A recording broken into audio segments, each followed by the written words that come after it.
Olá, muito boa noite! Estamos dando início a mais um Shima Talks.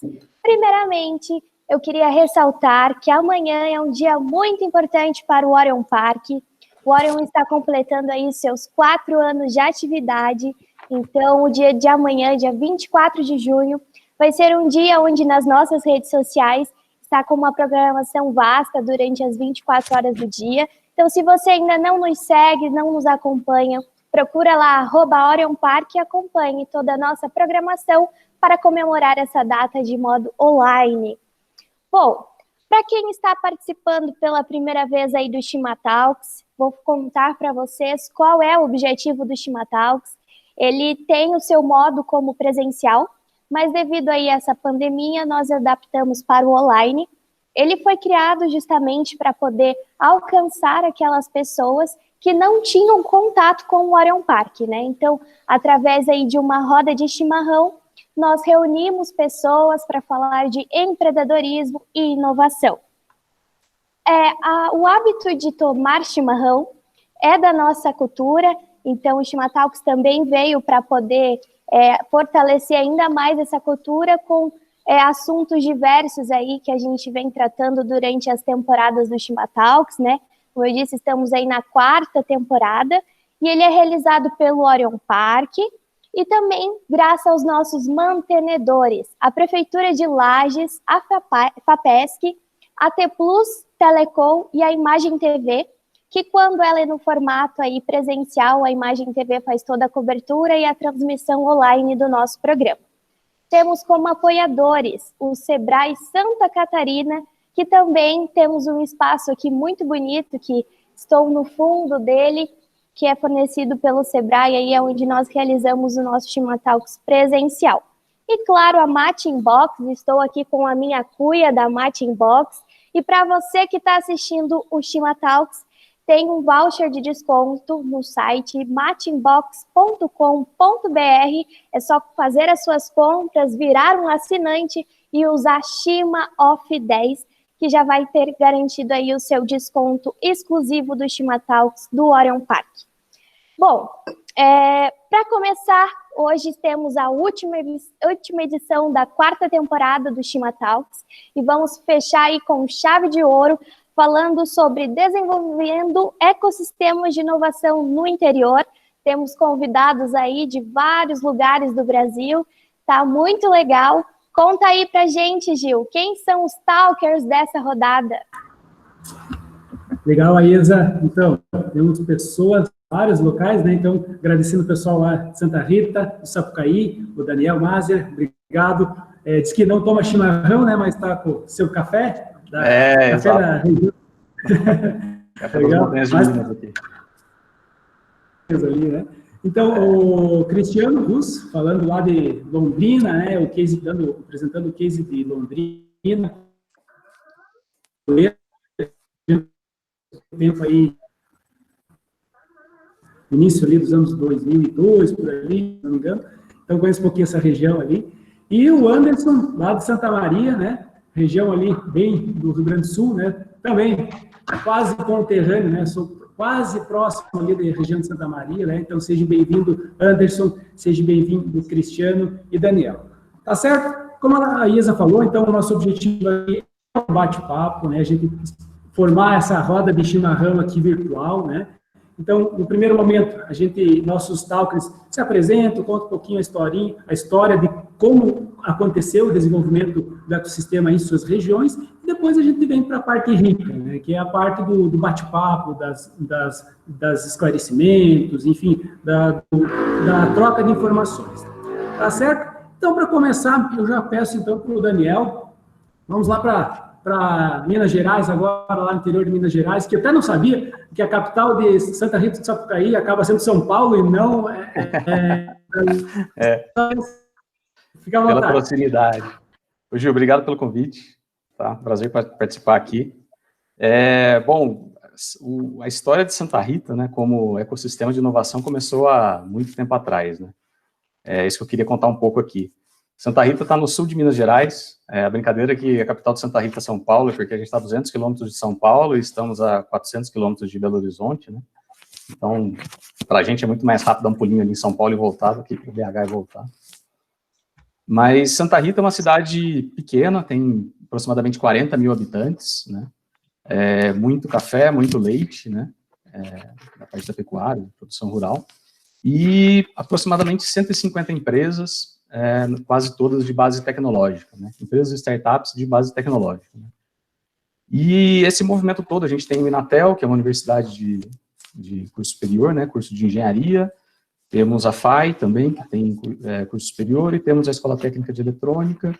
Então, a gente tem um ecossistema de educação muito forte aqui, que propicia, né, um ambiente legal para essas 150 empresas terem crescido, né.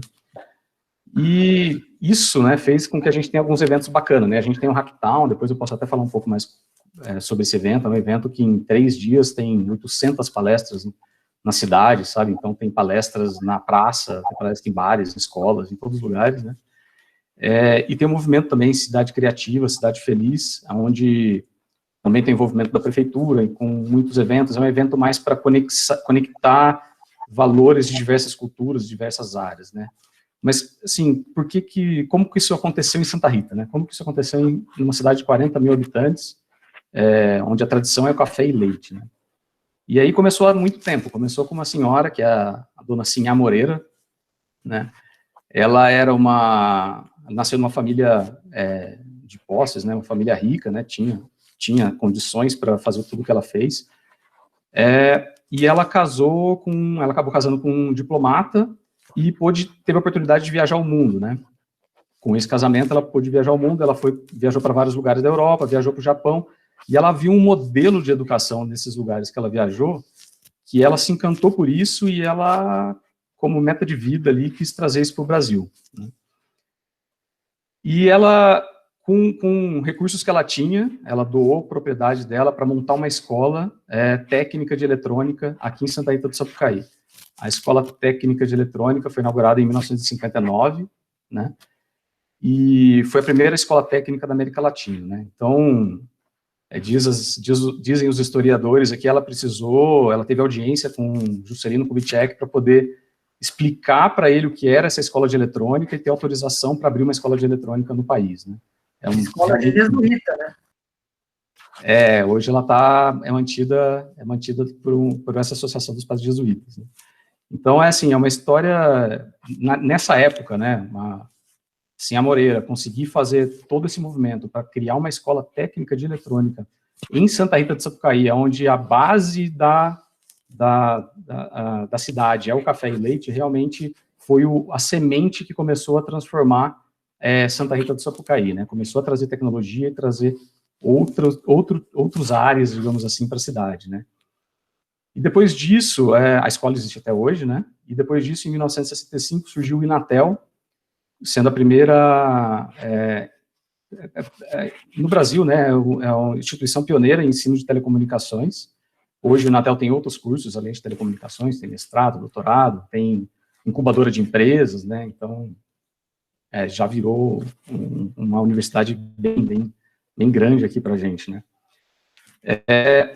E é bacana que com o Inatel a gente começou a ter, com o Inatel e com a ET, que é a Escola de Eletrônica, a gente começou a criar mão de obra técnica, trazer pessoas do Brasil inteiro para dentro de Santa Rita, e aí tem essa troca de cultura, troca de experiência, as pessoas vinham para cá e viam um ambiente bacana, uma posição geográfica agradável para criar uma empresa, um ambiente legal, cidade pequena, com mão de obra qualificada, e começou a surgir esse ecossistema de empresas, que é o que existe hoje, né, mais de 150 empresas e startups, e realmente transformou a cidade. Então, hoje a gente tem muito café e leite. Acho que uma das maiores cidades da empresa é a cooperativa de leite e café que a gente tem aqui na cidade, uma das maiores, mas tem outras tão grandes também. Então, assim, a gente equilibra ali o café, o leite e tecnologia, né? E junto com esse ecossistema de tecnologia começaram a surgir outras necessidades. Por exemplo, apoiar o empreendedorismo, né? Então, o Inatel tem uma incubadora de empresas, onde ex-alunos podem montar empresas, podem pedir salas lá e começar a montar suas empresas ali, suas startups ali. A prefeitura viu isso também muito interessante, também criou sua própria incubadora de empresas, então a cidade tem a sua própria incubadora de empresas. E com inovação, isso, com o empreendedorismo, isso começa a trazer a necessidade de inovação e as pessoas que estão trabalhando nas empresas começam a trocar informação entre elas, né? A gente começa a criar realmente, assim, uma rede de comunicação. É informal, né? Não existe, além do que acontece nas empresas, acontece com as pessoas, existem esses movimentos onde a gente acaba conversando entre a gente, né? E entendendo como que as pessoas estão fazendo inovação dentro dos seus ambientes. Mas com isso surgiram esses 2 eventos bacanas também, que é o Hacktown, que é um evento de 3 dias e mobiliza a cidade inteira, assim, é bacana, a gente que é daqui, eu saio na cidade, parece que eu não tenho Santa Rita, né, porque as pessoas que eu vejo na rua são pessoas de outros lugares, né, o Hacktown é um evento não só de palestras de tecnologia, são palestras de tudo, de música, de arte, cultura, alimentação, tudo. Então, é uma miscigenação de cultura muito forte, sabe? Então, você acaba conhecendo muitas pessoas, acaba trocando muita ideia, então, assim, isso floresce inovação na cidade, sem dúvida, né? E o Hacktown está dentro do movimento um pouco maior, que é um movimento que está envolvendo a prefeitura também, que chama Cidade Criativa, Cidade Feliz. Então, a ideia é promover música, promover arte, promover grafite, pintura, etc., num ambiente onde tudo possa, essas experiências possam ser trocadas ali, né? Bom, esse é um resumo breve aí do ambiente de inovação aqui de Santa Rita do Sapucaí.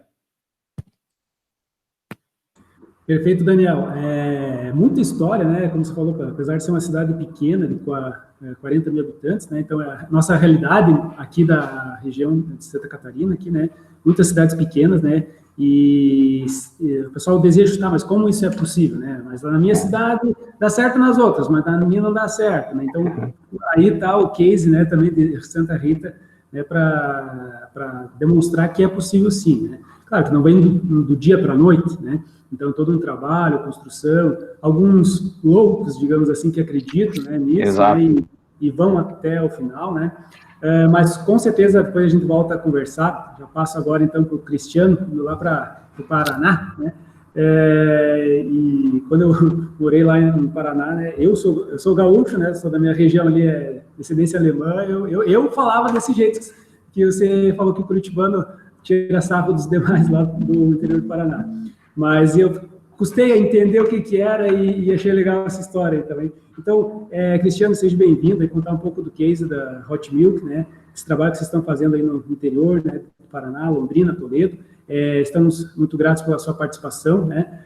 O pessoal aqui, só dando um recadinho, aqui no chat tem um link do network, que a gente chama, né? Então, é só uma planilha, a gente coloca os nossos LinkedIns, né? Então, se depois você quiser conectar com alguém ali, só compartilhe seu LinkedIn lá, que a gente disponibiliza isso para todos aqui, para fazer um network, né? Como se, tentando simular o momento físico aqui, né, presencial aqui da nossa roda de chimarrão, né? Então, se quiser compartilhar lá, fique à vontade. Cristiano, fale para nós aí, seja bem-vindo. Boa noite, pessoal. Gil, obrigado pelo convite. Boa noite, Daniel, Anderson, obrigado a esse aí pelo suporte. E o Daniel, ele foi modesto, porque Santa Rita tem 40 mil habitantes e 3,8 bi de PIB, tá? Não é brincadeira, não. Não brinca com os caras, não, porque lá o troço é nervoso. A Hot Milk, ela é a aceleradora da PUC Paraná, e a gente conversava aqui antes, a PUC Paraná, ela é diferente das outras PUCs, porque ela possui 3 unidades fora da cidade principal. A cidade principal é Curitiba, a sede é lá, e a gente tem PUC em Londrina, que é aqui onde eu estou, Toledo e Maringá. Eu cheguei na PUC em 2012, né? 2011 para 12, cheguei em Curitiba, na verdade, eu fiz faculdade em Marília, fiz biomedicina, não sou da área nem de tecnologia, nem de negócio, então, e coordeno a aceleradora aqui em Londrina, e todo mundo que me conhece acha ou que eu sou engenheiro, ou que eu sou administrador. Quando eu falo que eu sou biomédico, eu quase mato os caras do coração, porque o cara fala, tá, mas e aí? Eu falei, isso é inovação, né? É isso, cabe todo mundo no negócio. E quando eu cheguei na PUC em Curitiba, eu cheguei como aluno de doutorado, estava fazendo doutorado em virologia molecular lá. E aí eu tive esse contato com a agência PUC de inovação, e na época a Hot Milk estava nascendo como aceleradora dentro da universidade, era um braço do programa de empreendedorismo da universidade, e o objetivo era atender a demanda interna. era criar a startup da PUC para PUC e era isso. Cresceu, né? Em 2013 eu tive a oportunidade de vir para Londrina com a minha família, na época minha esposa, hoje a gente já tem 2 filhos aqui, né? Já estamos em Londrina há 7 anos, e aí a gente puxou o projeto Hot Milk para Londrina. Então, começamos a desenvolver a Hot Milk aqui em Londrina. O ecossistema de Londrina é um ecossistema que já começou a se organizar há uns 12 anos, mais ou menos, mas ele se organiza de uma forma um pouco diferente, é uma coisa bem interessante de se conhecer. Aqui o Sebrae começou um projeto de governanças setoriais. Então, Londrina hoje tem governanças setoriais. Então, o setor do agronegócio, o setor da saúde, o setor de tecnologia, são os principais business, né, o que mais gera PIB na cidade, e eles começaram há algum tempo. O de TI é o mais antigo, tem 12 anos, o de saúde é o segundo mais antigo, tem 10 para 11 anos, e aí isso vem se organizando ao longo do tempo, e hoje a gente tem 7 verticais.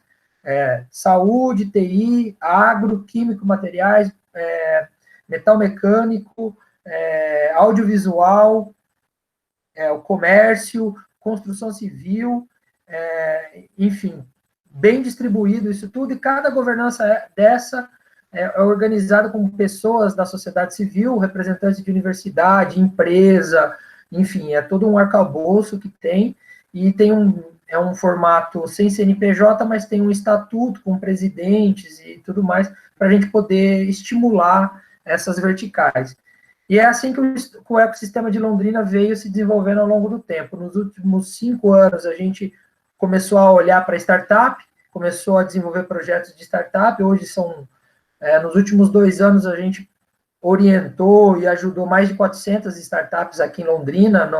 No Paraná é a segunda cidade com o maior número de startups, né? Agro vem em primeiro e saúde vem em segundo, como os principais modelos de negócio de startup.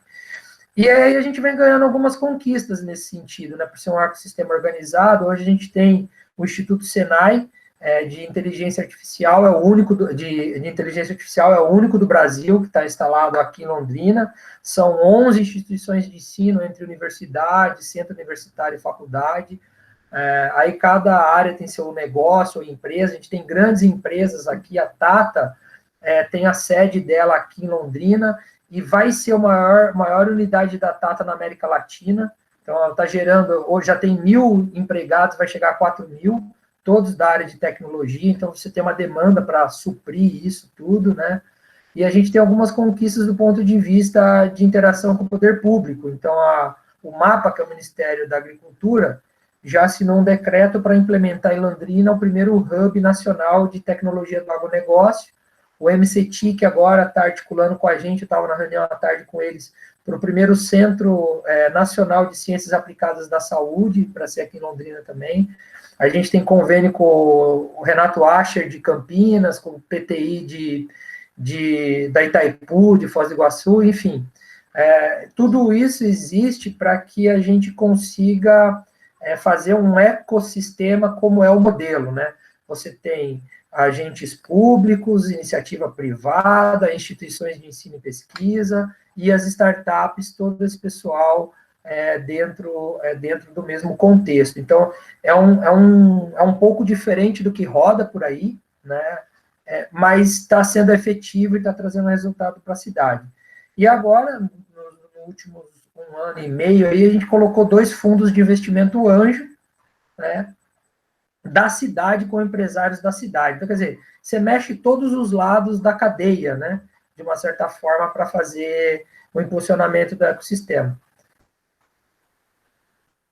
Então, Londrina é mais ou menos isso aí.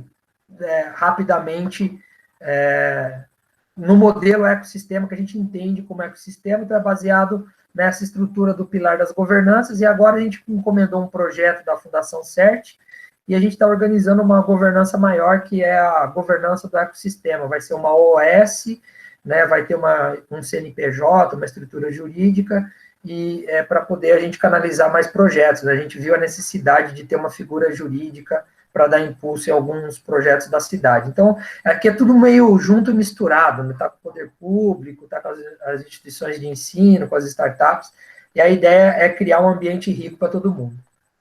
É isso.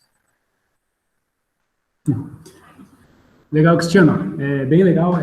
São modelos diferentes, né? Desafios diferentes, né? Então, esse acho que vai ser o rico, né, do nosso debate. Já fiquei com algumas perguntas aqui para fazer na sequência, né? Mas já sem perder tempo, vamos lá para o Rio Grande do Sul, em Santa Maria. Eu convido, então, o Anderson aqui, né? A gente conhece bem a Santa Maria por essa referência, né, que é a universidade, né? E você vinha comentando há pouco, né? Então, cidades um pouco mais do interior, que tem um bom desenvolvimento universitário, né? Acaba perdendo esses talentos para outros locais, né? Então, como vocês fizeram esse trabalho, né, de reter esse talento, né, esse capital humano aí, e estamos ansiosos pelo seu depoimento. Fica à vontade, Anderson. Um abração. Beleza, Gil. Boa noite a todos. Meu nome é Anderson. Boa noite, Daniel. Boa noite, Cristiano. Boa noite. Falando de Santa Maria aqui, eu acho que algumas pessoas já ligaram, né? Infelizmente, já lhe associaram com a tragédia que teve aqui. E, infelizmente, ultimamente, Santa Maria, né, se notabilizou mundialmente pela questão da Botkiss, né? Mas antes disso, existia muita coisa aqui muito boa, né? E agora isso está aflorando de volta, que é essa cidade em movimento, é uma cidade jovem, né? Porque ela é conhecida como uma cidade universitária. Então, Santa Maria, só para a gente contextualizar, eu trabalho na Universidade Federal de Santa Maria, eu estou atualmente integrando a equipe de gestão das incubadoras da UFSM, né? E atualmente a gente tem 34 empresas incubadas, né? Então, a gente está conseguindo fazer um movimento, mas esse movimento não é sozinho. Depois eu vou contar um pouquinho mais, que também tem outros atores na cidade. Então, Santa Maria é isso, sempre se notabilizou por ser um centro exportador de cérebros, né? Tem muita gente boa trabalhando em grandes centros, São Paulo, Rio de Janeiro, Santa Catarina, né? Mas não existiam mecanismos para que essas pessoas, né, ficassem na região, né? Então, a partir do momento, esse movimento, ele antecede o meu trabalho, obviamente, né? Começou em 1999, né? Mais especificamente como um projeto de extensão do Centro de Tecnologia da UFSM, com a coordenação da professora Nilza Zampieri, que no tempo ela foi bastante vanguardista, né? Num tempo que não se falava muito em incubadoras, startups, em 99 ela foi lá buscar apoio da universidade para montar uma incubadora. Se não me engano, acho que foi uma das primeiras, em top 5, top 3, né? E a partir daí, né, existia essa incubadora, existia, digamos, essa infraestrutura pronta para receber esses empreendedores, mas não se existia, digamos, um movimento que instigasse as pessoas a buscarem a inovação, né? Então era mais encarado como um laboratório, um spin-off, né? E a partir do momento que outras organizações começaram a entender que esse era um movimento sem volta, porque Santa Maria, ela existe basicamente em função do serviço público, né? Aqui é o segundo contingente militar do Brasil, né? O serviço público aqui é muito forte, e também nós não temos outras verticais de negócio, como indústria, né? O agronegócio, ele é forte, mas ele está em regiões. Então, a Santa Maria, a inovação vai ter que ser uma das saídas, né? E a partir daí começou-se um movimento, né, que não parou, né, e tem crescido cada vez mais. Hoje a gente tem 3 incubadoras, né, em 2 instituições, a gente tem um parque tecnológico e recentemente foi aprovada, né, o regimento para a abertura do parque tecnológico dentro da Universidade Federal, né? Então a gente vê que existem vários atores, o empresariado, né, a sociedade também, ela entende que isso é um movimento que traz, né, traz uma oxigenação para a cidade, uma vez que após pandemia tudo mudou, né? Está todo mundo procurando solução para o comércio tradicional, e-commerce, para onde que eu vou? Então, eu acredito que isso é muito pujante na cidade, a gente tem conseguido, né, fazer essas conexões com vários setores que antes não entendiam, ou talvez não depositassem muita importância. Inovação, é coisa da engenharia, é coisa da matemática. Então, quando viram que isso, ele surte efeito em vários negócios, em várias frentes, né, o pessoal já começa a entender melhor e começa a apoiar essas instituições. Então, hoje a gente já tem uma aceleradora, uma das poucas aceleradoras do interior do estado funcionando aqui em Santa Maria, né? Então, se não tivesse um trabalho em conjunto de todos esses atores, né, a universidade sozinha, ela não consegue. É uma instituição muito grande, né? Ela não tem essa flexibilidade, né? E ela precisa de outras frentes para conseguir congregar esse tipo de coisa. Existem vários planos para que Santa Maria, digamos, adote mais locais para estimular a inovação, né? E, por enquanto, a gente tem tido bastante êxito nesse quesito, né? A gente está muito feliz porque, aproximadamente, a partir de 2018, esse interesse por startups, por inovação, começou a ficar bastante grande.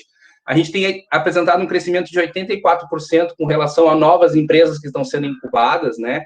É claro que é um trabalho ainda inicial, né? Mas a gente espera tirar bastante resultado disso, né? E a gente também está vendo bastante interesse por parte dos nossos governantes aqui locais em apoiar as ações, as atividades, né?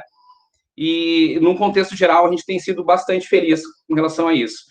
Santa Maria tem uma vocação quase que natural para esse tipo de coisa, né? Uma galera jovem aqui que precisa, digamos, enfim, ter uma estratégia. Como é que eu vou ir a mercado? A gente aqui é muito distante dos grandes centros, então é interessante que essas atividades, essas startups, elas se concentrem aqui para capturar essa gurizada boa aí que tem, de montes, né? Legal, Anderson. Nessa linha mesmo, achei bem desafiador, né? Então, todo esse trabalho ali, e acho que esse é o grande objetivo, assim, da gente buscar, né? Experiências que, às vezes, outros locais já passaram por isso, para a gente tentar implementar isso na nossa região, né? O pessoal que querem participar aqui podem mandando suas perguntas ali no chat, né? Se quiser escrever, ou não, eu quero fazer a pergunta aqui, eu posso falar, quero fazer uma pergunta aqui, a gente libera, né? Então, fico bem à vontade, pessoal, para contribuir, participar. E para esquentar aqui, eu já gostaria de fazer uma pergunta em relação, mais ou menos, a alguma coisa que o Cristiano comentou, né? Essa questão da interação entre os atores da tríplice hélice da inovação, se fala, né? Então, a interação da academia, do poder público, do setor privado, né? Já se fala em outras hélices surgindo, né? Mas como vocês veem isso acontecendo nesses ambientes de vocês? Ele acontece, não acontece? Há desafios, né? Como vocês veem acho que esse grande elo, né, de ligação, que para desenvolvimento da inovação, né? Buscando interagir, né, essa tríplice hélice da inovação. Começo? À vontade, Cristiano. Aqui, em Londrina, ele funciona e tem desafios, né? Não é um negócio que está 100% azeitado, mas vem melhorando com o tempo. Eu acho que para essas coisas funcionarem, quando a gente fala desses atores, seja o ente público, o privado e a IES, antes de mais nada, a gente tem que entender que tudo isso é composto de pessoas. E se as pessoas não estiverem empoderadas com o propósito de transformação, nada acontece. Então, você pode estar à frente de uma empresa hiper inovadora, mas que quer fazer isso para si, e não para a comunidade. Então, a comunidade não ganha. A empresa até pode ganhar, ela até pode gerar emprego, mas isso não é compartilhado dentro da comunidade que eu digo é a cidade como um todo. Então, não agrega para a cidade. Do mesmo jeito que algumas iniciativas, quando são puxadas pelo poder público, elas são puxadas com o interesse da política. Então, ela é sazonal. Ela é sempre naquele período que antecede algum movimento de eleição. Então, o indivíduo que está naquele comando, o foco dele é aquela eleição, né? Então, aqui em Londrina, a gente tenta tirar um pouco isso do contexto, e é por isso que as governanças existem. Porque a governança, ela faz a interlocução com o poder público para que o poder público não seja sozinho o mandatário da coisa, o demandante, né? Ele é mais um dentro, mas a gente não quer que ele seja o responsável por. E em algumas governanças, inclusive, ele não faz parte da estrutura da governança, ele só é um ente convidado, né? Ele não compõe diretoria, justamente porque isso troca, isso muda, né? E o dia que o secretário bacana de inovação está te ajudando, dali no outro dia troca o secretário, ele já não te ajuda mais. Aí ele ajuda o amigo dele que está em outro lugar, isso é em todo lugar, tá, gente? Não é uma coisa daqui ou dali. Então, a gente, ao longo desses 12 anos, 15 anos que Londrina vem construindo esse cenário, precisou ser trabalhado. E isso é muita conversa. Então, é muito chimarrão para ser tomado, tá? Muita mão para ser apertada, né? Muito bate-papo para essa coisa ela ir fluindo. E do mesmo lado, você precisa sensibilizar a universidade, né? A universidade ela tem o seu time, né? E se ela pública, ela tem o seu time público. A gente sabe disso. Eu sou professor de uma universidade que é privada, mas que é pública. A PUC, ela é uma instituição quase secular, né, que está dentro do Grupo Marista, que é uma instituição secular, né, e que tem uma estrutura muito rígida. Então, ainda que a gente tenha alguma flexibilidade diferente das instituições federais e estaduais, mas a gente também tem um limite de onde pode ir. E aí você precisa vender o projeto internamente. Então, você precisa também dos inquietos dentro da instituição de ensino. E aí vem a empresa. A empresa, quando ela demanda alguma coisa, ela bate na universidade, ela quer de graça, porque acha que aquilo lá faz parte da vida do professor. E não é assim. Então, aqui, como em qualquer outro lugar, os colegas estão aí, o desafio é você botar todo mundo no mesmo mindset. E isso leva tempo, né? Então, quando a gente olha lá para Santa Rita, começou há muito tempo. O Inatel tem 50 anos, né, Daniel? Mais, né? O Inatel é de 65, né? Então, você vê que é um grupo de pessoas inquietas que fizeram o movimento. E aí você aproveitou que aquele lugar não tinha uma outra referência, aquilo passou a ser referência. Em Londrina já é diferente. Londrina tem quase 600 mil habitantes, que nem eu falei, são 11 instituições de ensino. Então, imagina, todo mundo está brigando pelo filé mignon, né? Então, você tem que fazer, então tudo tem que integrar o fulano. Então, se eu venho aqui falar e tem alguém assistindo e eu esqueço de citar alguém, amanhã não. Daqui 2 segundos o WhatsApp começa a ferver. Você foi lá e não falou do fulano, não falou do Beltrano. Então, você vê com uma lista de coisas. Mas é importante também, porque todo mundo está trabalhando. Então, assim, a tripla hélice, ela funciona? Funciona. Precisa melhorar? Precisa. Todo dia. Todo dia precisa melhorar.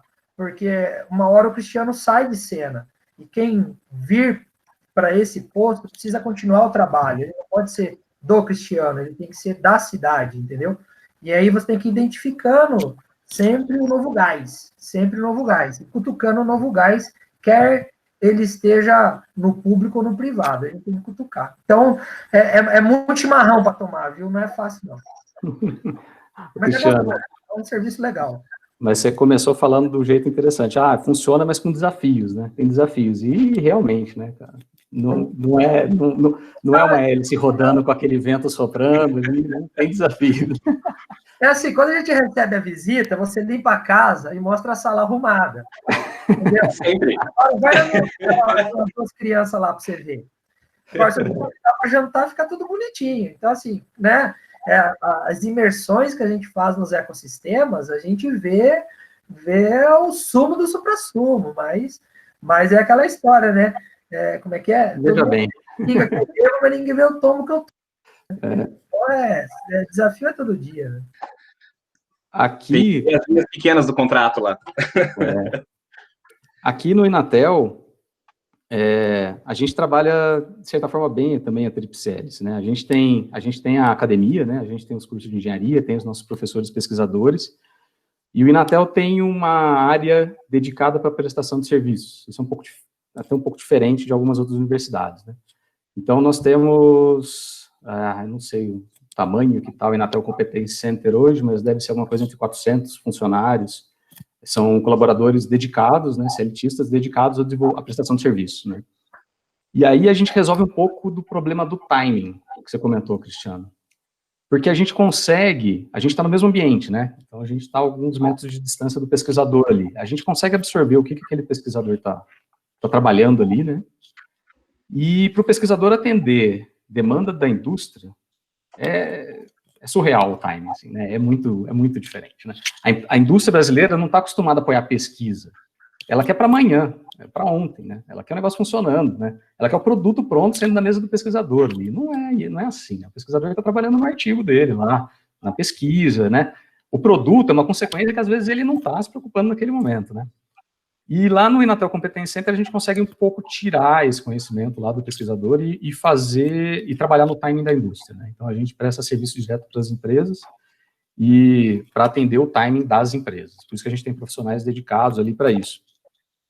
E a outra ponta da hélice, que é o governo ali, a gente acaba podendo, como ICT, a gente acaba podendo utilizar alguns recursos de incentivo do governo, né, para poder desenvolver projetos para essas empresas parceiras aí. Mas é um desafio gigantesco, né, assim, a forma como as empresas hoje pedem projetos e querem trabalhar os projetos, antigamente a gente esperava que a empresa, eu vivi isso no Inatel, né, eu estou há 7 anos mais ou menos, mas chegava uma empresa demandando um projeto, ela vinha com a lista de requisitos, né. Hoje a empresa chega lá com uma ideia, né, e aí a nossa forma de trabalho não estava mais ficando compatível com o que o mercado está buscando, né, falou assim, eu tenho esse problema para resolver, eu quero que você, como um instituto de excelência, resolva o problema para mim. Eu não vou te falar como resolver, e você só vai implementar. Eu quero que você me ajude a construir a solução para resolver o problema, né? E aí no Inatel a gente viu isso, né? Viu que a gente precisava se adequar, né, na forma de entregar, e a gente criou agora um escritório de inovação para tratar de problemas desse tipo. Quer dizer, o cliente chega, ele está com problema. Eu não consigo fazer uma lista de requisitos, passar uma proposta para ele de preço lá, o projeto vai custar X. Não, vamos trabalhar inovação nesse projeto. Vamos colocar ele na mesa aqui, vamos gastar post-it, vamos fazer um design aqui, vamos imaginar o que vai ser essa solução, a gente testa, apresenta para o cliente, isso aqui faz sentido? Faz sentido. Então tá, agora eu tenho uma lista de requisitos, eu tenho um backlog de features aqui, vamos colocar isso para a equipe de desenvolvimento tratar, né? Então, isso eu acho que todo mundo está passando por isso, sabe? As empresas não chegam mais com tudo prontinho para a gente pegar e desenvolver. A gente precisa começar a construir o projeto, construir a solução junto com o cliente, né? E entregar para ele realmente valor, né? Vai entregar realmente para ele uma coisa que faça sentido ali. Pegando esse gancho do Daniel, né, com relação a essa transposição, não é muito a minha área, transferência de tecnologia, mas é sempre essa questão do ruído de mercado com a pesquisa, né?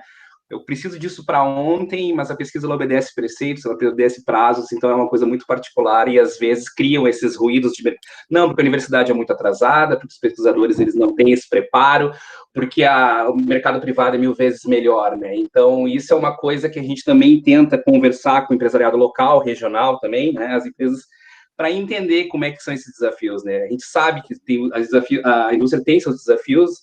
A pesquisa na universidade, ela segue uma certa trilha, né, então o que a gente vai conseguir ali convergir, né, então é muito interessante, mas ainda com questão dos atores, é sempre um caminho a melhorar, né, a gente, eu acho que o Sebrae tem uma participação muito grande aqui na cidade de Santa Maria, porque ele acaba mobilizando, né, e aí cada um puxa para o seu lado, como o Cristiano tinha falado, né, a questão do espectro político, a questão das decisões, né, então é muito mais uma questão de despersonalizar essas atividades, essas ações, e deixar isso com uma política, né, de desenvolvimento da região ou da cidade, do que trazer isso, eu sou o bastião da inovação, na universidade né, ela detém todo o conhecimento do mundo aqui para fazer isso, e é só a partir daqui que a gente vai conseguir fazer as coisas. Não, a gente tem que ceder e tem que dar, e não adianta. É muito chimarrão, é muita conversa, mas a gente tem que deixar um pouquinho a conversa de lado e ir para o do it, né?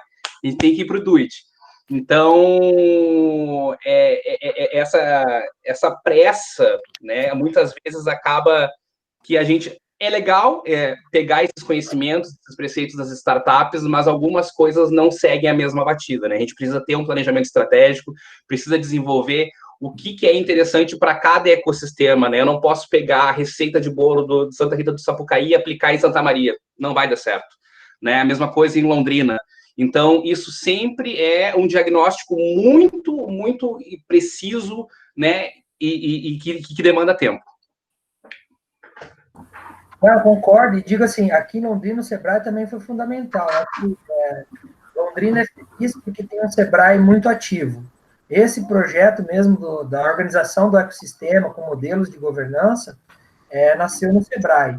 E aí as instituições de cada área, né, sociedade rural, associação médica, o pessoal o APL de TI, que é o Arranjo Produtivo Local de Tecnologia, eles entenderam, a prefeitura, através do Conselho Municipal de Ciência, Tecnologia e Inovação, eles entenderam esse negócio, abraçaram, e o Sebrae, como é neutro, ele consegue navegar em todas as frentes, né? Então, a gente percebeu que precisava mudar algumas leis, por exemplo. Então, reduzir o ISS para empresas de base tecnológica, você agilizou o prazo para abertura de emprego. Pra vocês terem uma ideia, Londrina era a cidade no Brasil que mais demorava para liberar um alvará. Pra vocês terem uma ideia. E aí, você foi mostrar para os caras que, olha, bicho, precisa agilizar um pouco mais, tem startup nascendo, tem que demandar. Aí, você vai para o ambiente do coworking, vai para o ambiente da aceleradora, vai para o ambiente da incubadora. Como que a empresa que está lá precisa de alvará, você vai mudando. E o Sebrae é muito bom em fazer isso, e ele faz muito bem isso aqui em Londrina, em outros lugares também, é um ator fundamental. E quando a gente olha para o interior, a gente sabe que a base da economia é pequena e média, né? Você tem um ou outro lugar que tem empresas grandes, mas a base da economia é a pequena e média. E a pequena e média também tem que inovar, né? Não tem como ser diferente. E isso que eu achei bonito quando eu fui no Inatel, ver que tem uma unidade de negócio com gente CLT para entregar projeto. E que se o cara tem dificuldade, ele atravessa a rua, pega o professor e paga o cara pelo projeto e segue a vida. Então, mas em algumas instituições a gente não consegue implementar esse tipo de modelo. A PUC sentiu isso e criou a Hot Milk, agora a comunidade de negócio. E a gente faz o Open Innovation, que é co-criar com as empresas, que eu acho que é muito mais rico, né, do que você fala, resolve aí meu problema da tomada. Eu falei, não, mas peraí, será que a tomada está na parede certa? Qual que é o tomada? Aí o cara da empresa fala, nossa, mas eu não pensei nisso, eu quero que você resolva o problema da tomada. Então, o co-criar é bonito por conta disso. E a gente vai identificando talentos, né? Eu acho que a universidade ela é grande e ela não sabe o que ela tem, né? Aí eu, como professor, como cara da academia, eu vejo que às vezes a gente não sabe o que a gente tem, né? Então, as agências de inovação, elas têm que também sair e procurar nos corredores da universidade o que tem de bom ali, né? Porque a gente tem que respeitar todo mundo, né? A história é essa. Se o professor, o viés dele é ser o cara do paper e fazer aquele negócio, ok, eu tenho que respeitar. Mas se eu mostrar para ele que o caraminguá aumenta, ele fala, opa, eu acho que eu gostei disso. Né? E às vezes tem muita coisa boa lá. Então, é que a gente falou, tá azeitado, mas tem que todo dia engrenar, se não passar a graxa, trava, né? Então, é esse o lance. E o intercâmbio, sabe, com outras áreas, com outras cidades, é muito importante. O que o Anderson falou é verdade, não tem receita de bolo. Eu não vou pegar o que Florianópolis fez e vai dar certo em Lages porque está perto ou porque não sei o quê. Não é assim que funciona, porque Santa Rita fez que Londrina vai fazer igual. Não acontece assim. Né? Cada lugar tem seu jeito, sua pegada, seu estilão de ser, né? E a gente tem que ir entendendo, a gente que está mexendo o caldo aí tem que entender isso, mas tem que fazer. Eu também sou da história, eu sou o cara do fazer, vamos fazer.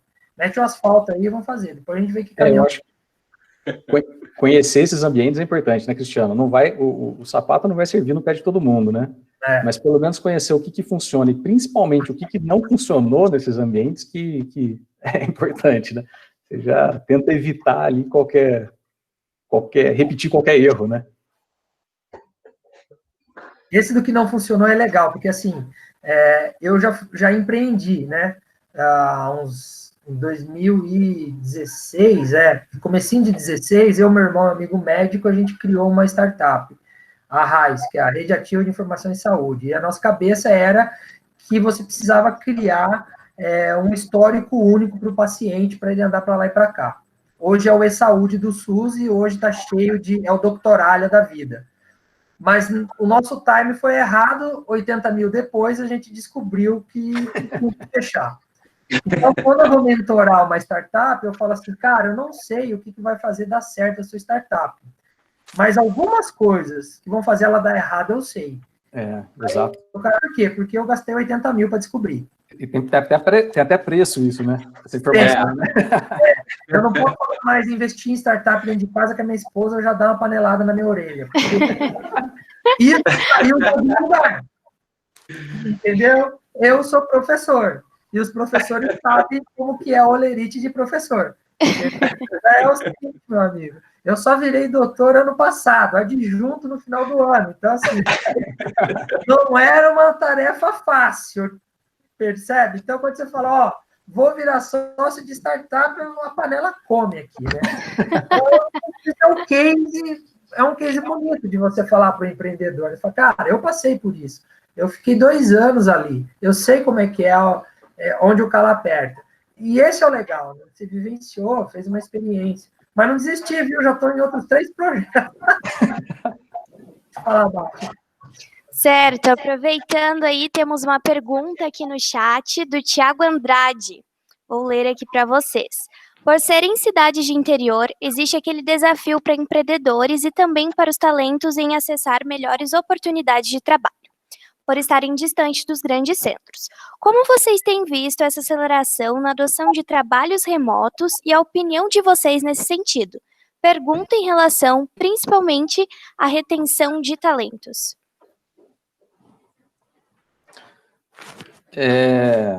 Então, cidade pequena realmente é um desafio você trazer alguns talentos. E tem mudado, isso são opções muito pessoais. Eu tenho muito amigo que é daqui da cidade, saiu e tem alguns que já voltaram, né? Claro, não prefiro cidade pequena, consegue alguma coisa aqui e tal. Mas as oportunidades realmente são limitadas, né? E tem pessoas que preferem ter as oportunidades de cidade grande, né? E diversidade de coisas para fazer de cidade grande. Santa Rita do Sapucaí tem uma faixa limitada de opções de entretenimento, digamos assim, para a gente poder fazer, né? Temos cidades maiores aqui próximas, mas em Santa Rita é um pouco limitado. Então, tem que gostar daqui para morar aqui. Eu acho que trabalho remoto pode trazer essa oportunidade da gente conseguir trazer talentos para cá, não trazer remotamente, né? Conseguir força de trabalho de outros locais, né? Para trabalhar aqui. Mas eu acho que acaba perdendo o charme e o prazer ali de morar numa cidade pequena, sabe? De ter uma qualidade de vida de cidade pequena, né? Mas eu acho que isso também varia muito, acho que um pouco da faixa etária da pessoa, né? O pessoal mais jovem vai querer cidade mais badalada, mais coisa para fazer, mas conforme a vida vai passando, a gente vai, casa, tem filho, de repente a gente quer um negócio mais tranquilo, aí pode vir para Santa Rita, mora numa cidade pequena do interior, né? Mas sem dúvida, eu acredito que vai ficar mais fácil, talvez, para as empresas daqui conseguirem talentos de pessoas que moram em cidades maiores ali e não querem abrir mão de morar numa cidade, numa capital, por exemplo. Eu divido a minha resposta em 2 momentos, né? Antes e pós-pandemia, né? Agora tá todo mundo igual. Não interessa se eu moro em Manhattan, se eu moro em São Paulo ou se eu moro em Santa Maria. Tá todo mundo aqui fazendo live e a gente não pode sair para a rua para aproveitar as coisas que as cidades grandes oferecem, né? Mas, com certeza, quando me formei, eu sou formado em administração na Universidade Federal também, e aí fui morar em Porto Alegre, depois eu fui a São Paulo, morei um pouquinho no Rio de Janeiro, e sou muito grato a essas experiências, esses grandes centros, que o ritmo, a batida é completamente diferente, né? Trabalhei em algumas empresas de telecomunicações também, trabalhei numa startup grande, com o Peixe Urbano, e a gente adquire algumas experiências, assim, que são interessantes, né? E a correria, ela acaba te forjando um profissional um pouquinho diferenciado, né? Então, com certeza, eu diria para essa pessoa experimentar, mas como o Daniel falou, depois que a gente vai ficando mais velho, a gente vai dando valor a esse custo-benefício, essa qualidade de vida, então essa conta ela começa a pesar muito a favor das cidades de interior. E agora, com essa facilidade de as pessoas se encontrarem, né, via Google Meet, via um Zoom, via um Jitsi, né, eu não sei se isso vai perdurar, tomara que não perdure por muito tempo, né, já estou de saco cheio aqui, mas enfim... Eu acho que sim, né, é uma tendência que vem para ficar home office, né, o work que o diga, né, grandes empresas aí estão reavaliando os espaços que acabam locando em grandes cidades, né, o home office, ele está se provando uma ferramenta que ele é eficaz, né, então, eu acho que alguns impactos a gente vai perdurar ainda por algum tempo. Esse desafio do talento, ele é interessante porque ele parece que é igual em todos os lugares, dadas as suas proporções. E é assim por um único motivo, porque o desejo do talento é dele, e não do mercado. Então, eu me formo, seja E eu tenho o meu projeto de vida, que às vezes não é o mesmo projeto de vida da Pfizer, sacou? Então, assim, cara, esse é o lance. Então, o desafio, e a gente, aqui em Londrina, começou uma discussão entre as governanças sobre isso, retenção de talento, porque virou um gargalo na área de tecnologia. A gente tem muita escola, muito curso de tecnologia, e o pessoal se forma e vai para São Paulo, porque lá paga mais. Por outro lado, as empresas de tecnologia agora estão saindo de São Paulo e vêm se basear em Londrina pela qualidade de vida. E aí está tendo um desencontro do negócio. E a discussão é o que fatiamos com essa coisa maledeta? Uhum. Cara, você tem que mostrar para o talento o que demais a cidade tem, né? E aí fica antagônico, porque o momento agora está todo mundo para dentro, você não consegue dar os lazeres que às vezes o talento quer. Eu, como sou segundo decanato da geração X, os meus interesses são diferentes, né, do cara de 22 anos. Mas o diretor da empresa, ele é mais velho que eu, às vezes, ele não enxerga isso. Então, quando eu vou fazer alguma palestra, alguma coisa, eu gosto de mostrar aquele quadro das gerações, entendeu? Para quem é que a gente está produzindo os ambientes, as coisas? Cara, meu filho chegou no domingo, né, estava passando uma propaganda do Spotify e falou assim, você poderia estar ouvindo uma fita cassete. Aí meu filho virou e falou, meu filho tem 5 anos, virou e falou assim, papai, eu não sei o que é fita cassete, mas eu sei o que é playlist. Então, bicho, o ambiente agora é pro Bernardo, sacou? É para essa garotada. Então, ambiente de trabalho, lazer, cultura, produto, venda. Então, se você que está ouvindo a gente aí está pensando em criar uma startup, queridão, cria uma startup para o futuro. Olha as gerações que serão os seus consumidores perenes, que serão a sua receita recorrente. E isso é o desafio de reter talento, seja em qualquer lugar. Então, a cidade grande tem um monte de coisa boa, mas tem aquele trânsito caótico. A cidade pequena não tem o trânsito caótico, mas também não tem aquele monte de coisa que a cidade grande tem. Então, vai ser sempre um jogo difícil. E vai depender do talento. Então, assim, o que eu quero, né? E contra isso, não tem o que você crie, né? Isso é muito pessoal. Né? Eu falei isso, os caras empresários queriam me bater, mas eu falei, é verdade, bicho. E não tem a ver com dinheiro, tem a ver com propósito. É outra vibe. Né? E propósito, hoje em dia, já há algum tempo, ele vem se desenhando como a trilha a ser seguida, né? Então, as empresas estão se reinventando a partir de propósito, não a partir de produto, ou dinheiro, ou seja lá o que for. Certo, muito bem. Gostaria de lembrá-los que está rolando aí no chat um link para que vocês possam cadastrar o LinkedIn de vocês e assim se conectar com quem também está participando dessa edição do Shima Talks. Agora gostaria de passar a palavra que o Ricardo Rabelo pediu ali no chat. Pode abrir seu microfone, ele gostaria de compartilhar algumas visões que eles têm na UFSC de Floripa. É a primeira vez que eu participo aqui do Shima, por acaso, casualmente, estou aqui também aqui com o meu Shima. Aprendi a tomar chimarrão com os gaúchos na época da graduação, portanto, há muitas décadas atrás, né? Me identifiquei bastante aí com as palavras aí também do Cristiano, né? Talvez queria reforçar algumas coisas e compartilhar com vocês algumas frustrações e algumas coisas que estão dando certo aqui na Universidade Federal de Santa Catarina. Eu sou da área de engenharia, né, de automação. O nosso curso e pós-graduação, como são também bastante conceituados, né, a gente tem ainda a sorte de ter bom aluno, né, o que entre aspas, é meio caminho andado, né. Agora, quando a gente fala, quer dizer, eu estou nessa vibe, né, também de inovação, empreendedorismo, ecossistemas, já talvez há uns 10 anos, né, e de uma forma crescente, em função da minha própria função aqui na universidade. O que eu queria compartilhar é assim, eu acho que quando a gente fala em tripla, ou quádrupla, ou quíntupla, enfim, N hélices, né? Mas eu acho que o mais importante de tudo isso, pelo menos na nossa experiência aqui, onde a gente tem um ecossistema já relativamente maduro de inovação, né? Quer dizer, só aqui na Grande Florianópolis são em torno de 3.000 empresas de base tecnológica, né? Então, e já tem bons anos nisso, né? Então, isso com o tempo gerou já muita experiência, muitas melhores práticas, inclusive das más práticas, né? E que o pessoal também vai trocando e vai aprendendo e vai evoluindo com isso, né?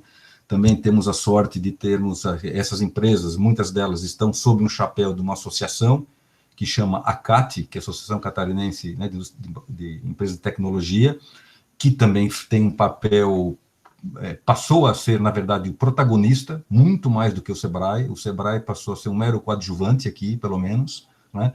A tal ponto que o Sebrae, de certa forma, até financia o próprio funcionamento da ACAT.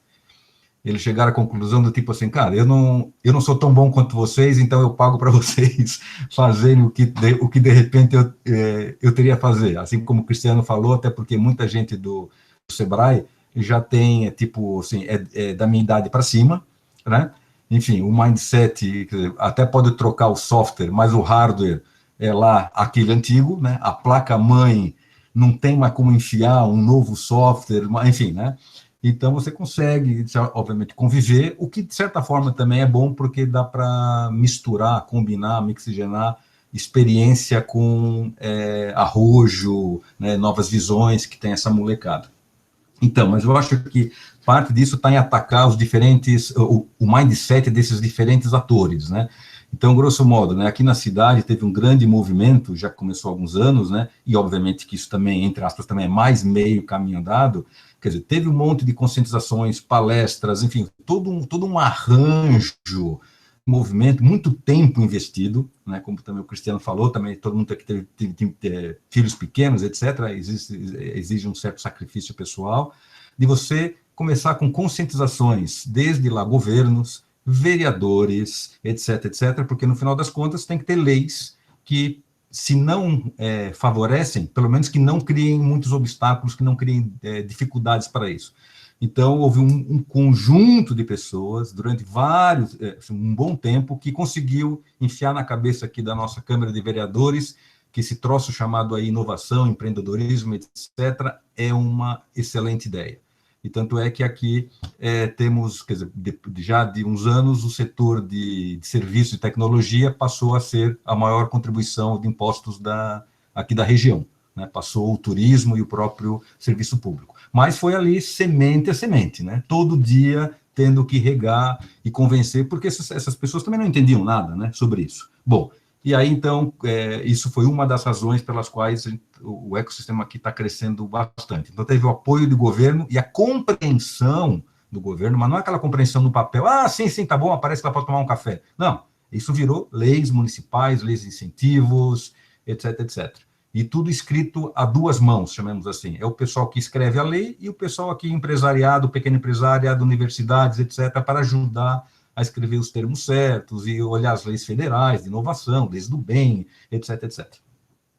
Aí, do outro lado também, que teve que se atacar, é o próprio mindset da sociedade civil, né, que para mim faz parte da quarta hélice, que atualmente para mim é uma das coisas mais importantes, é que a própria sociedade regional, etc., passou a ver a universidade e essas tais empresas também como um troço, né, que gera muita renda, gera empregos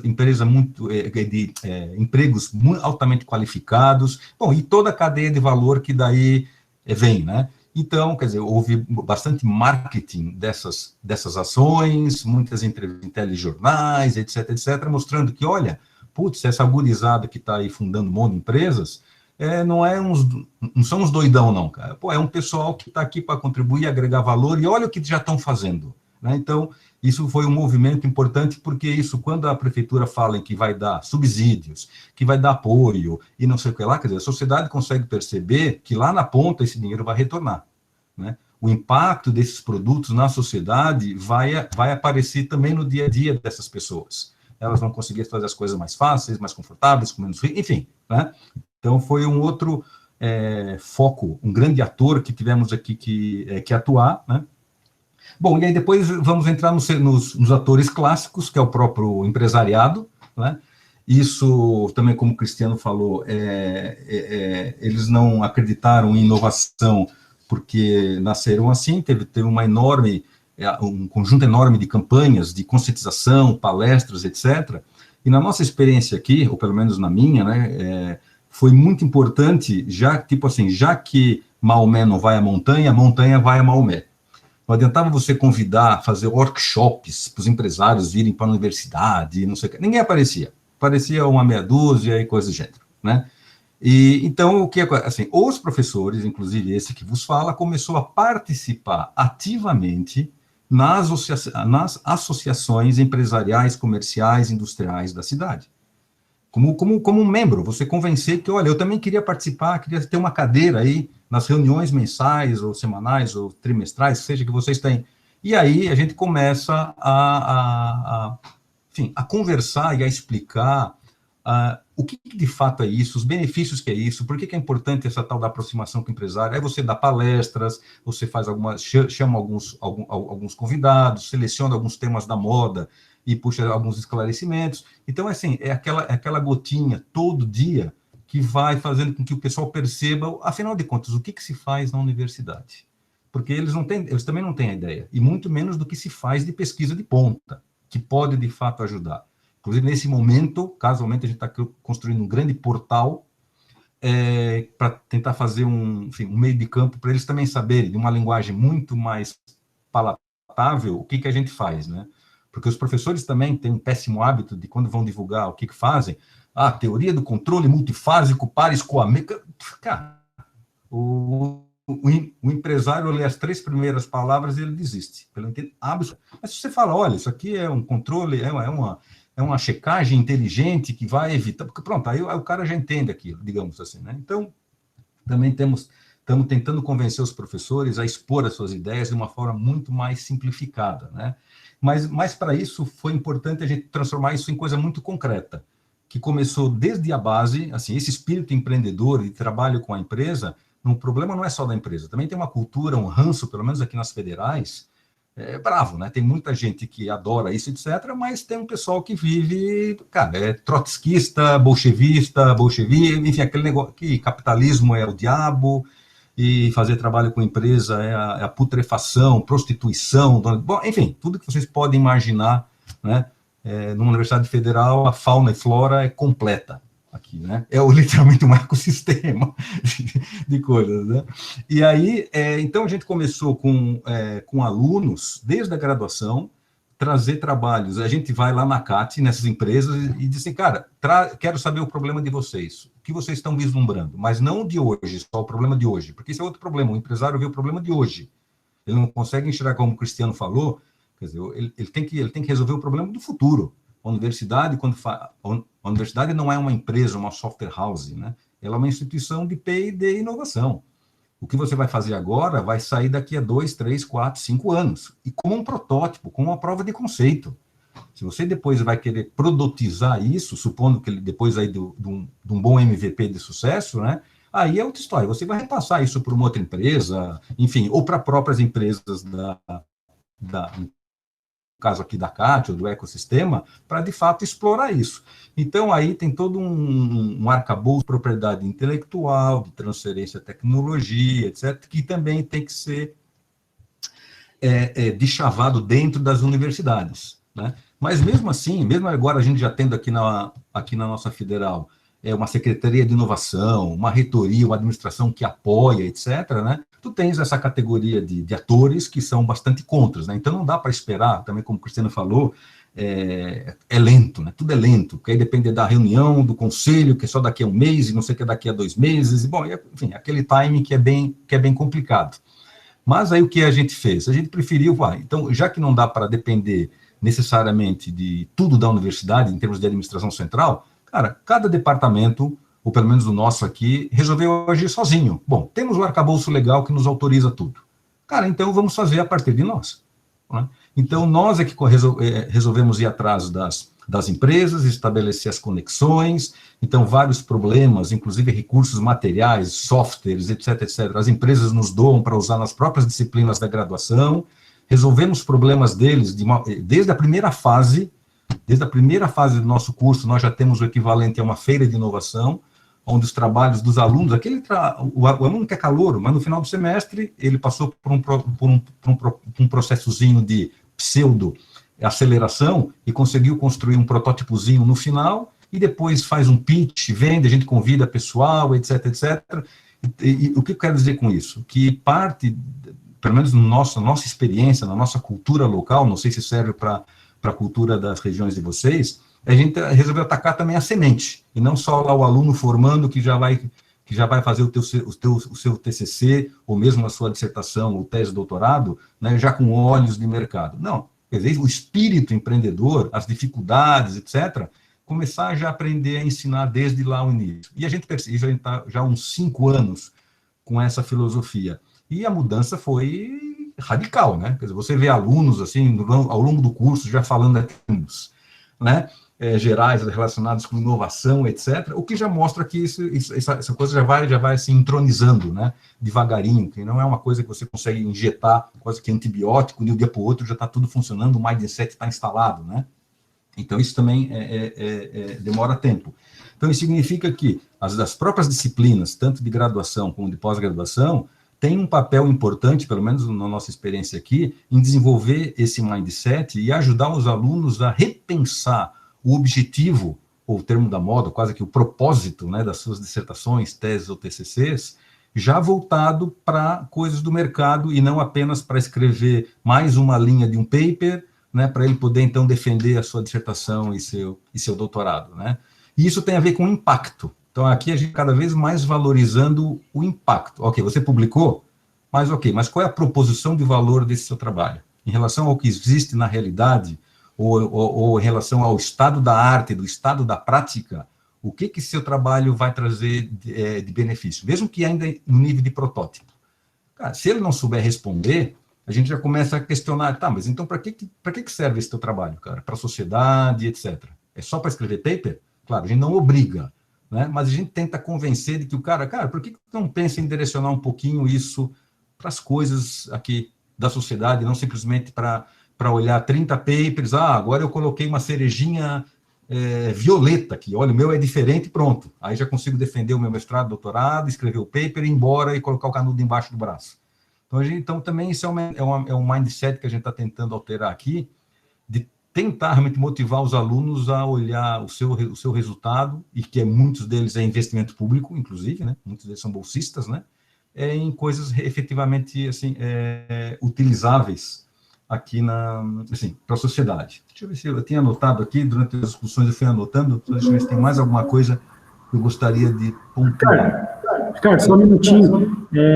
Nós já estamos com 1h10 de não, mas é só isso. De gravação, né? Nós só vamos fazer o sorteio agora do brinde da Matchbox. Eu pedi para a IESA aqui só dar o direcionamento. A gente vai só encerrar a gravação, mas depois continuamos o bate-papo, tá bom, pessoal? Só para a gente encerrar a gravação. Não sorteou ainda? Pô. Não, vamos sortear agora. Aproveitar aí que o Cristiano está com o microfone aberto. Diga um número aí do número 1 até o 23. Vamos ver quem é o sortudo ou a sortuda da vez. 22. 22, Tiago Sofiati Souza. Está aí na cal? Opa, apareceu ali o grande sortudo. Parabéns, Tiago. Não estamos conseguindo te ouvir, Tiago. Tiago, metade é meu. Legal, parabéns, Tiago. Então, como eu falei, a gente só vai encerrar a gravação aqui, mas nós já continuamos na sequência, tá certo? Então, pessoal, um abraço a todos e até o nosso próximo Shima Talks, que será a primeira edição da 5ª temporada. Então, daqui a 15 dias, a gente volta com um novo tema e com certeza será um desafio a gente manter esse alto nível de stalkers que a gente está tendo hoje. Um abraço e até o próximo Shima Talks. Tiago, aqui é equity de 50%.